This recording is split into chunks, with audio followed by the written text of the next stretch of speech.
You're listening to a Frequency Podcast Network production. Hey, it's Jordan. It is Saturday, and that means it's time for us to take a little look into the pockets and bank accounts of someone else and use that to try to understand how our economy works, why it's so expensive these days, and what we can all do to find ways to afford the things that we thought we always would. Welcome once again to In This Economy, our newest show debuting here every Saturday, or of course, if you want them as soon as they're ready, in its own feed, released every Thursday morning. Enjoy. My dentist was like, oh, that gum, that just one tooth is really pulling back. We should keep an eye on that. And if it doesn't heal on its own and starts to recede further, we should do something about it. This is Lynda. She is a bookkeeper in her early 40s, and she lives in a border city between Quebec and Ontario. Lynda took her dentist's at-home care tips seriously. After all, she's always been good about flossing and going in for her biannual cleanings. Because this is a front tooth, this then impacts my ability to bite things if I were to lose it, which then impacts my nutrition. And then gingivitis has also been known as a huge indicator and a cause of heart disease. Heart disease runs in my family. You think I want to mess around with something that causes heart disease in an already predisposed genetic line? And when Lynda went back for her next cleaning, about 6 months later, her dentist saw the tooth was only getting worse. So she sent her to a surgeon for a consultation. That visit was $211, of which I got $43 from my insurers. And I was like, what? Because I go and get a cleaning from my dentist and I pay like $196, and I usually get $100 to $120 back.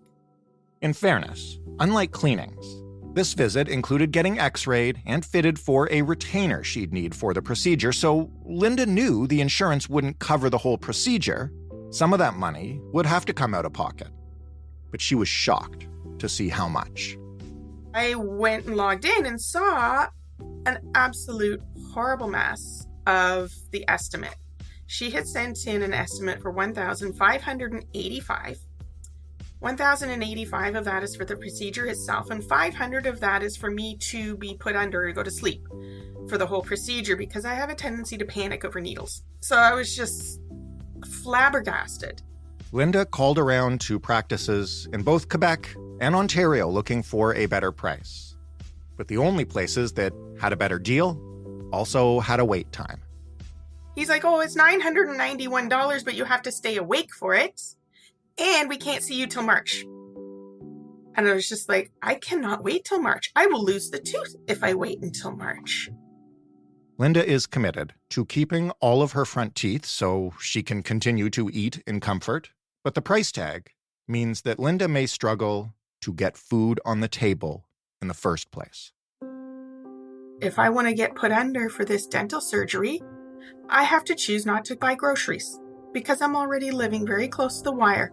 And this is enough to make me have to look at my grocery budget because there's just nowhere else to slash and burn from. Lynda's not just worried about the cost of this procedure. My daughter, she has aged out of my coverage. She is now in the exact same position.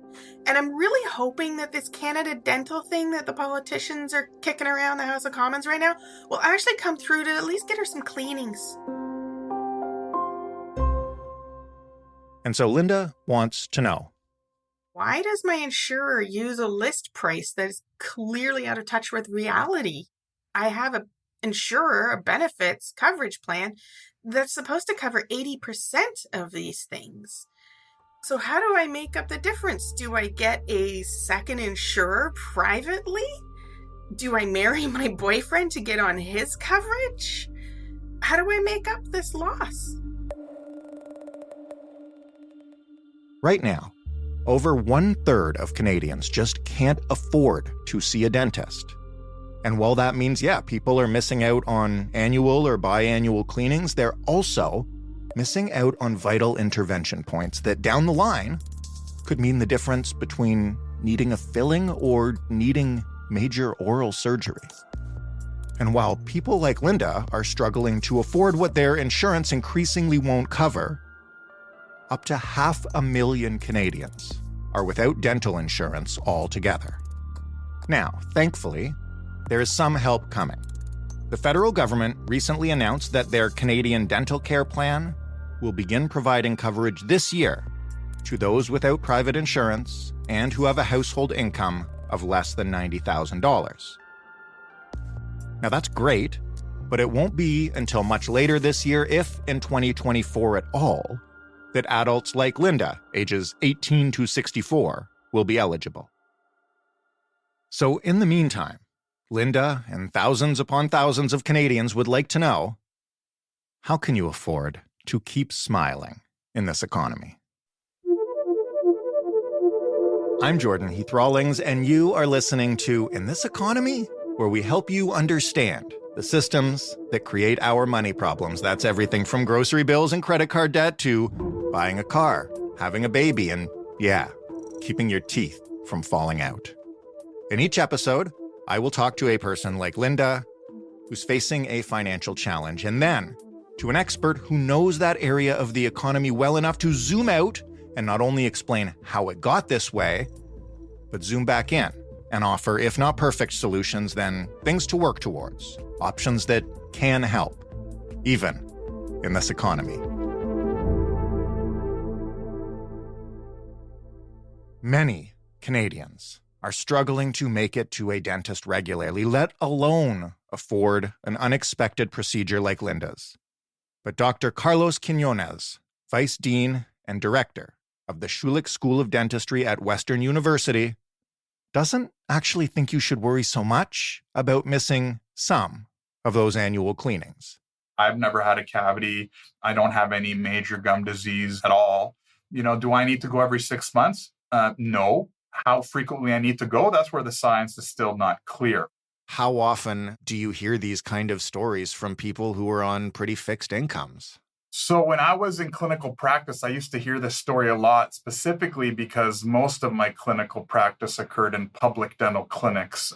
So this is for individuals who traditionally have not always been able to afford the care provided in community dental offices, for example. Given my role as the director of a dental school, I also hear this story quite a bit because often people come to our dental school to try to access services at a reduced cost, which we do provide. Do Canadians in general, and I realize you can't speak for everybody, but how well do we understand until something happens to us that dental care is not part of universal health care? I think knowledge of that is much increased recently, largely because of, the new federal dental care initiative. But in general, I think that people, even though they might be covered by employer-sponsored insurance or have always paid out of pocket for their dental care, they may not have an understanding, or at least a detailed understanding, of the fact that dental care, to a large extent, is included from our national system of health insurance that we call Medicare. Why is that? I mean, I totally understand that there is cosmetic dentistry, like you want to have a nice smile, you want your teeth to be pearly white, and yes, okay, that's not critical, and maybe you're willing to pay for that, but there are serious dental issues that can impact the health of your body, and I don't understand, and I'm sure most people don't understand why those aren't covered. And there's a whole host of reasons. There's professional reasons, just like the physicians were not really keen on entering Canadian Medicare when it first started. Neither were the dentists. A major challenge was the fact that in order to have a national system of health insurance that included dentistry, we needed a significant number of dentists and oral health care provider supply, if I can put it that way. And we were significantly short. As a result, the federal government and provincial governments put up a lot of money to open new dental schools and new dental education training institutions.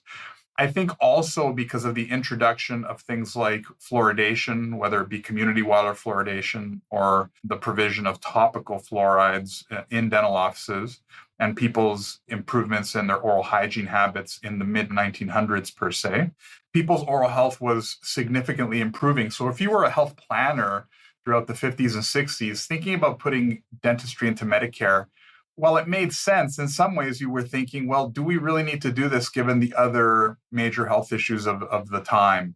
We thought that cavities or dental caries and gum disease or periodontal disease was sort of going to be a thing of the past in the future. And again, I'm here talking if I was in the 1950s and 60s. The other thing is that we had competing demands. We were about to fund physician services. We were already funding hospital services. So to add dentistry, there was questions of economic viability for the governments to include that. We just needed to look at the British system that had developed in the 1940s to see that dentistry was actually one of the most expensive line items in a national health system, if you included it in a similar system like Medicare. But probably the most important policy issue that determined dentistry's exclusion from Medicare was the fact that dentistry was considered an individual responsibility as opposed to physician services or hospital services that were considered a social responsibility. And what do I mean by that? From a policy perspective, we largely thought, listen, just brush your teeth, floss your teeth, don't eat a lot of sugar, eat well, and you won't need a lot of dental care, and thus you can, purchase preventive care that generally tends to be less costly than major treatments. Is that true that if you brush your teeth, floss your teeth, I'm asking you the critical question of all of dentistry right here. If I brush my teeth, floss my teeth, care for them, I'm not going to need a dentist? No, that's not true. But it would be disingenuous of me if I said that brushing and flossing daily and not consuming lots of sugar wouldn't have a significant impact on people's oral health. It would. But the reality is that oral disease, again, cavities and gum disease, are some of the most common chronic conditions of humanity. We know that with very recent data, actually. So the idea that somehow it's going to be gone is just simply not true. People will always have some level of need. And then there's always the catastrophic stuff like getting into an accident and falling down and smashing your face, for example, and losing a tooth or teeth, etc. The reality is that we will likely never be rid of this disease. Again, it's a very common chronic condition of humanity, chronic disease. The fact remains, though, if we all took care of ourselves in that regard, we'd have less need for it. But it's the same thing. Listen, if I exercised every day, if I ate very well, if I slept, the 10, 11 hours or whatever it is that people say you need, I'd likely be a lot healthier, and so would everybody. But the reality of life is that health behaviors are not that simple to develop. You were likely supposed to eat a good breakfast and exercise this morning. I don't know much about you, but, chances are you likely didn't. So to say that we would get rid of it just by changing health behaviors, I think is pretty naive, but the fact remains it would make a significant dent in people's need for dental care and so on. Does that make sense? It does. It does make sense. And for the record, I had coffee and a bagel. I did floss last night. Wonderful. There we go. Let's talk about that preventative care for a minute, because this is, I think, something that people who aren't lucky enough to be covered through their work, or even on some work plans, it might not cover as much as dentists would recommend. So how much is recommended and how much should it cost? Because I also want to get into why things seem to cost different prices depending on where you are. Well, the tradition in dentistry is that you should go see the dentist, twice a year, every 6 months. That actually was born out of an advertising campaign in the 1930s. It's not, quote unquote, scientific advice per se. Huh. And in fact, I have a colleague that has been able to find historical references to that as far back as the mid 1700s. So I don't want to say that it was born in the 1930s, but it was really driven in the 1930s through advertising campaigns. I also don't want to challenge the idea that frequent visits to the dentist aren't important. They are, because the dentist or dental hygienist can look inside your mouth and catch problems early on before they become major problems that cost you a lot of money, or in the context of things like oral cancer, oral cavity cancer, you most definitely want to catch stuff like that early on. But to say by rule that everybody needs to go to their dentist every 6 months to get their teeth cleaned, that's not scientifically backed. What is scientifically backed is that if you have a lot of oral disease, or if you're at high risk of oral disease, then you should definitely be going very frequently, sometimes as frequently as every 3 to 4 months. But for healthy people, you don't need to go as often as is traditionally recommended. I will tell you, though, that I do go to the dentist every 6 to 9 months because I do like to get my teeth cleaned. I do like to get my teeth polished because it makes me feel good. And that's not something that we can dismiss. But again, in terms of what should be funded by third-party payers, whether employers or whether governments, then I think we need to take a much closer look at this to be able to identify, okay, who does not need to go more often in order to be able to target resources more effectively. You brought up the fact that you go often, even though you probably don't need to. And Lynda, who we're discussing here, works really hard to be able to afford that preventative care. I want to get into the class aspect here of it a little bit because, now Lynda has a problem that she will require a gum graft for.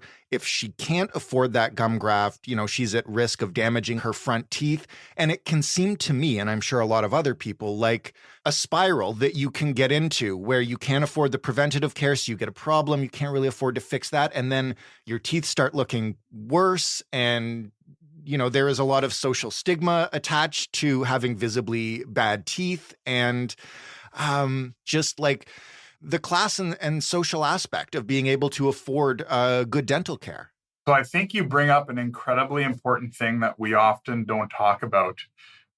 Oral diseases, like most diseases, are socially patterned. The lower you sit on the socioeconomic spectrum, whether due to the family you grew up in or because of the jobs you've been able to get, you will have access to less resources and you will generally be less healthy. The higher you sit on the economic spectrum or the socioeconomic spectrum, the more likely it is that you are going to have access to health promoting resources, whether it's regular visits to the dentist, and that's very much connected to the types of jobs you have, in terms of the quality of the dental insurance you have, for example. I think another aspect of the class dynamic is, again, related to what you say. If you're at a higher likelihood of having disease, and then you're at a higher likelihood of not being able to get treatment for that disease, you end up in this spiral, like you said. And the reality is that, listen, you're likely not going to get a job if you're missing your front teeth. Society now, where we are today, straight white teeth are a sign of social success and health. So you're ultimately stigmatized. And we've done research to demonstrate that actually quantitatively, that you are judged differently based on the status of your teeth. So people kind of get stuck. And, to talk a little bit about Lynda's case, she now has to make a trade-off with respect to putting food on the table, especially today when the costs of food are so significant, which ultimately will result in her purchasing lower quality foods because those tend to be cheaper, which is going to impact her health further. So again, it can be quite a vicious cycle and something that, we should be very concerned about.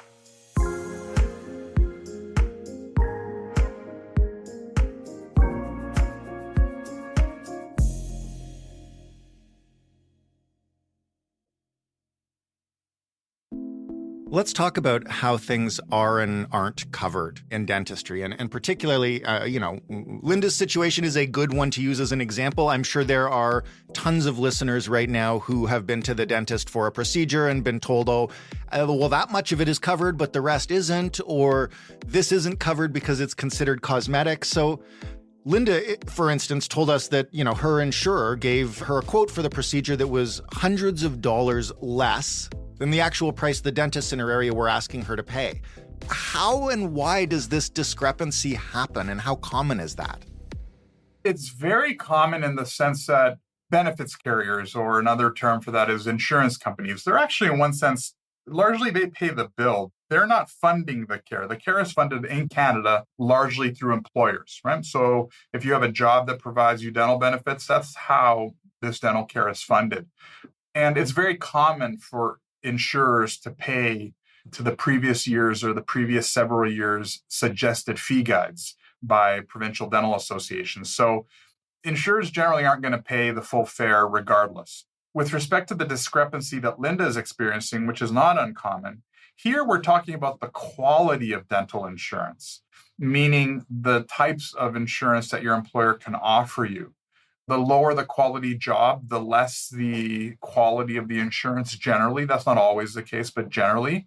And the reason is because insurance are communal dollars, right? My employer puts in a little bit. I actually put in a little bit in terms of a premium. All the people that are covered by the plan, by the employer, also put in a little bit. And that creates a pot of money that is then accessed by me and others when we do go to the dentist or consume other insurable benefits. The lower the wage, the less money there is available. The higher quality jobs, I have an opportunity to provide more of a premium. The employer can provide more dollars into that. So ultimately, it's a matter of how many dollars are available for use. So folks like Lynda tend to not have, really amazing health benefit plans. I also want to mention that, when private dental insurance was being introduced in Canada, when the decision was made to not include it in Medicare, so here we're talking about the late 60s, early 70s, even into the 80s, the dental insurance that people had access to was really robust and covered a lot of stuff.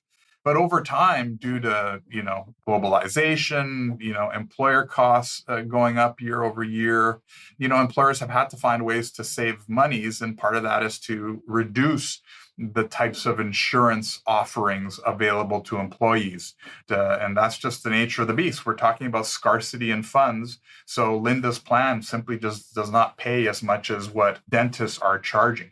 In terms of categorization, how does that work when an insurer or a dentist is choosing between a necessary or cosmetic, or whether it falls under the same category that's covered in your insurance under your annual cleaning budget, I guess, versus the money that's available for procedures that you need?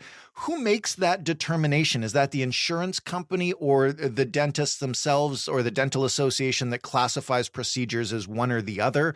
And how does that happen? Well, a significant part of it is essentially historical custom. At a certain point, employers sat down with insurance companies or benefits carriers that sat down with dentists to sort of figure out what are the stuff that we want to cover more of. So that's why you see preventive services get covered at 100%, because we want to incentivize people to go regularly so that we can catch issues early on. But then more major services get remunerated or get refunded. That's probably not the best term, but you get covered less for those because ultimately they're riskier, right? They're larger costs, they could fail. And the way insurance works is that you as the individual also bear some responsibility in terms of what risk is being insured. So if you need major oral reconstruction, you're going to have to carry some of that weight because you didn't just get there because of, chance. You likely weren't brushing your teeth as often, flossing as often, things like this. So you're to a certain extent penalized by that. And by the way, car insurance works this way. Lots of insurance works this way. And technically, dental insurance isn't actually insurance, but that's for another day. But that's just, again, the nature of insurance. So you have situations where certain services, due to risks, however you might want to define those, financial or otherwise, tend to receive less reimbursement. You've mentioned a couple times now how things have changed from when dental expenses were excluded from Medicare. I'm curious about, let's just say, the last decade or so. Has insurance been covering less? Are costs rising? Are we seeing more people unable to afford the procedures they need to be getting, or fewer things covered? I'm just interested in the current trends. I know everything is getting more expensive. I assume dental procedures are too. Yeah, so let's just take a little bit of a larger window. We won't go 10 years, but let's just say we want to go 20 years, for example. Okay. I actually only have data available to 2011, unfortunately, but since about 2000 or so, insurers or employers have been paying less of the dental bill, which means that people are having to reach deeper into their pockets to pay for care. At the same time, dental care prices have gone up significantly. And I do want to stress that that is the reality of what it means to run a dental practice. You have to pay your own insurance, your own rent, all these things. All prices have been increasing over time. And as a result, dental care prices have also been increasing over time. Then you add, the regulatory requirements around infection prevention and control things related to COVID. So, now I need to buy particular types of masks. Right. Now I need to, rebuild the inside of my dental office to enclose certain rooms so that I can do certain services. This was all the reality of COVID, and that has driven prices as well. Largely, though, the biggest driver of dental care prices, from my perspective, has been the wage increases that we have seen in terms of the employees that we have. We've seen, a wage inflation is a great way to talk about it. So, dentists have had to respond to that. And ultimately, that is borne by the individual. And we have seen from about the mid-1990s into today, year over year increases in terms of people reporting that they can't access care because of costs, or they can't get all the recommended care because of costs. So we are now in that situation. What should somebody in that situation do? Aside from, should have thought ahead and had some money stashed away, which is for a lot of people impossible, or should have had better dental insurance or even some dental insurance. When you find yourself in a situation like Lynda's, you need a procedure or you're at risk of losing a tooth and you don't have the money necessary to cover it, what can you do? Let's assume Lynda lives in Toronto or in London where there are dental schools. You can try to seek care, or you can try to become a patient of a dental school. That's an option because you can get reduced cost care. And what you're trading off there is you're going to be spending a lot more time with us because it's a student doing that. You're helping a student learn. So we want to make sure that what's provided to you is safe and effective. And, so it just takes longer, right? But if you're in central Ontario or, central Manitoba or wherever you are, there's not going to be a dental school around.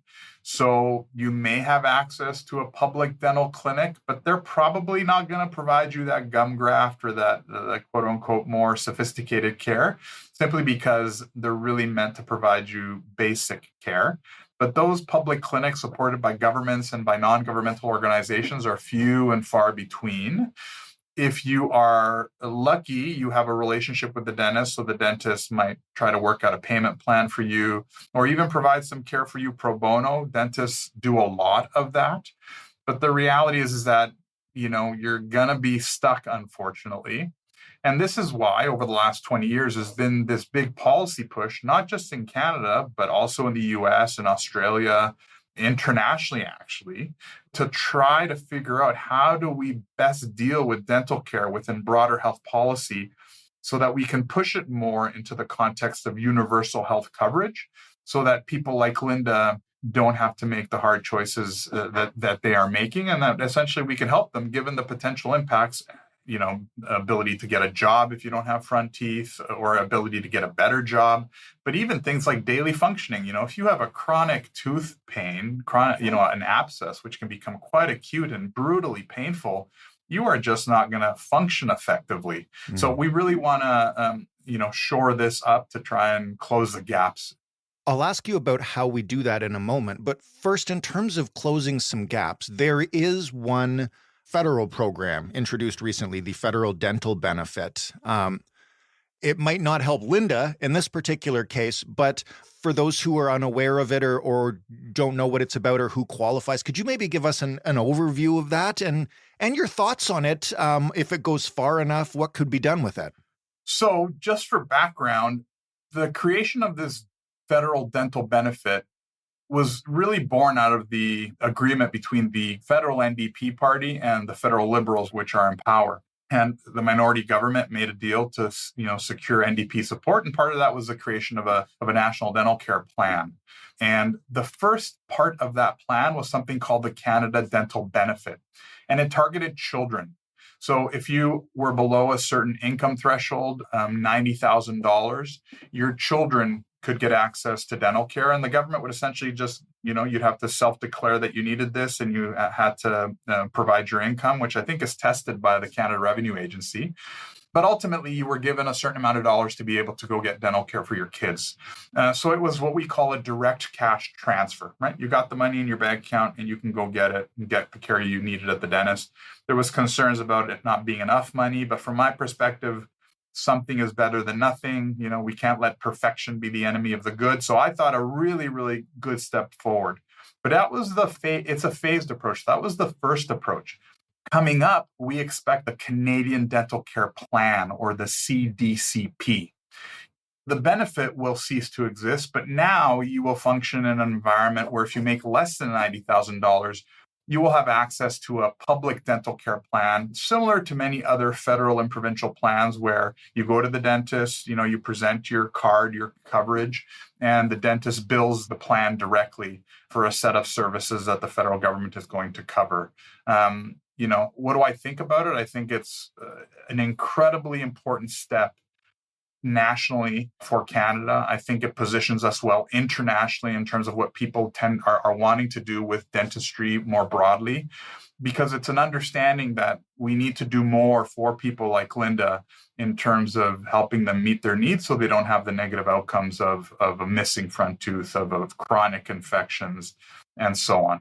What do you think people who maybe aren't in Lynda's situation yet, but who have listened to this episode and heard her story and realized, like, shoot, I am one unexpected cavity turned bad away from being in here. Should they purchase their own dental insurance in advance? Is that often worth it if you're somebody who generally has good oral health? What are the cost benefits there? And what would you recommend, realizing obviously you may be a little bit biased in this area? So the private purchase plans tend to not be as good as the employer-sponsored plans simply because there's such fewer number of people contributing to that communal pot, if that makes sense. It's actually a relatively small portion of the dental insurance market, if I could put it that way. They also are pretty limited plans in terms of what it is that you're able to get in purchasing these plans. Now, I'm not saying don't do that. Many people like to be insured for ease of mind and things like this. So it's a real option for some people. What I do think is around the horizon, though, is this, Canadian Dental Care Plan, which is going to cover, I think, at last estimate, about 9 million more Canadians. What I will say, though, is I wouldn't wait. Go to your dentist and at least figure out what may be some of the issues that require attention. And last but not least, in the context of this plan, take advantage of the ability to go on a regular basis so any problems are caught early and you can forego the costly, more involved dental treatments.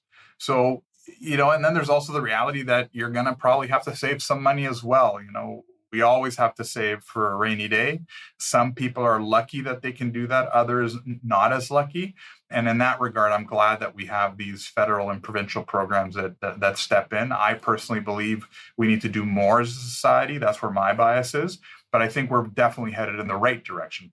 Last question, and your professional opinion appreciated here. For Lynda, go into debt to get a gum graft or wait until you can afford it? What are the risks and what would you do?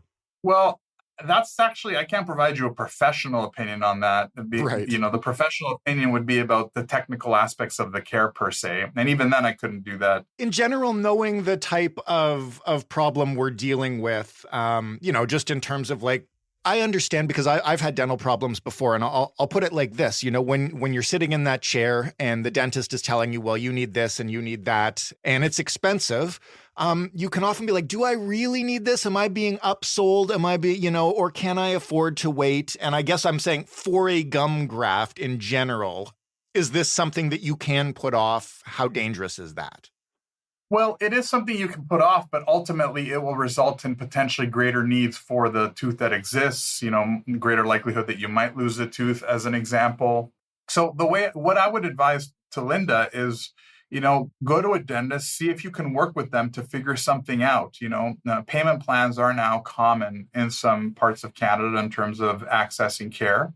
So, it's not that a dentist won't work with you to help you meet your needs. And last but not least, I know this is not ideal, but Lynda also has the option of a denture. Again, not ideal, but it is something that will meet her aesthetic and functional needs. So she doesn't necessarily have to walk around with no tooth. Yes, of course, if it were me, I would like the gum graft. I would like the tooth to be saved, but then it's going to have to be those trade-offs that Lynda potentially is currently facing.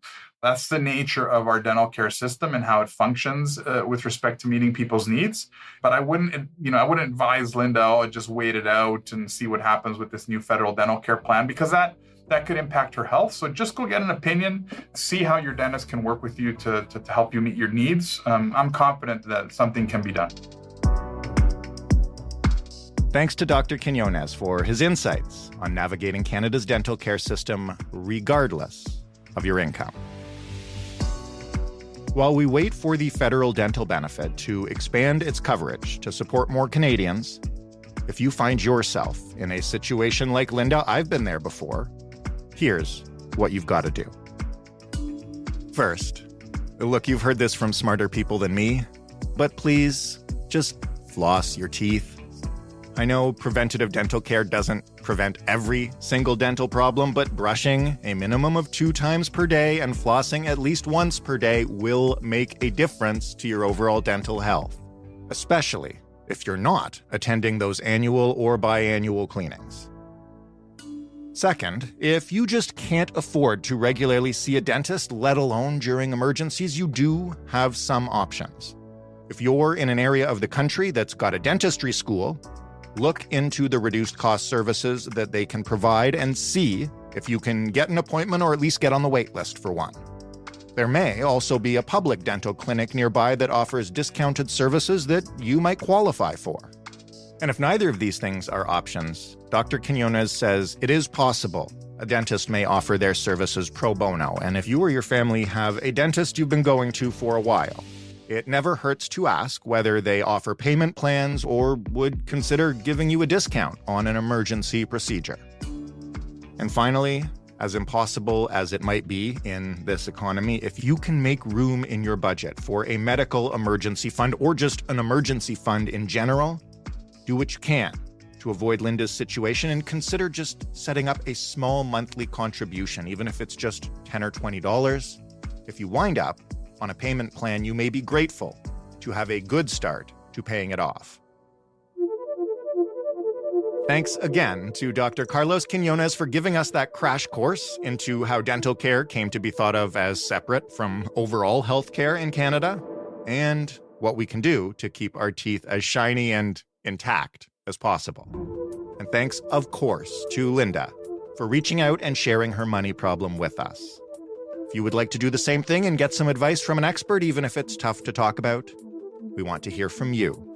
I hope you know by listening to this episode that we will find somebody who gets it to talk with. We get it too. You can email us absolutely anytime. That address is hello@itepod.ca. You can also call us and just leave a voicemail and talk it out. That number is 416-935-5935. And please remember, if you're going to do that, you need to leave us a way to get back in touch with you if we want to help you out. If you want to find us on social media for a little bonus content, we are on both Instagram and TikTok at In This Economy Pod. If you want more of this show, or if you'd like to share this show with someone you think could use it, we would be extremely appreciative of that. Every review counts. It helps other people find this show. And please, give us any feedback you have. We'd love to hear it. That's how we make this show better.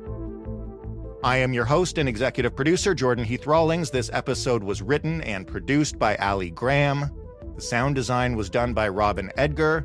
And Stephanie Phillips is our showrunner. Mary Jubrin is our digital editor. Diana Kay is our manager of business development. And together, that's us, the Frequency Podcast Network. Thanks once again for listening. We'll talk to you next week on In This Economy.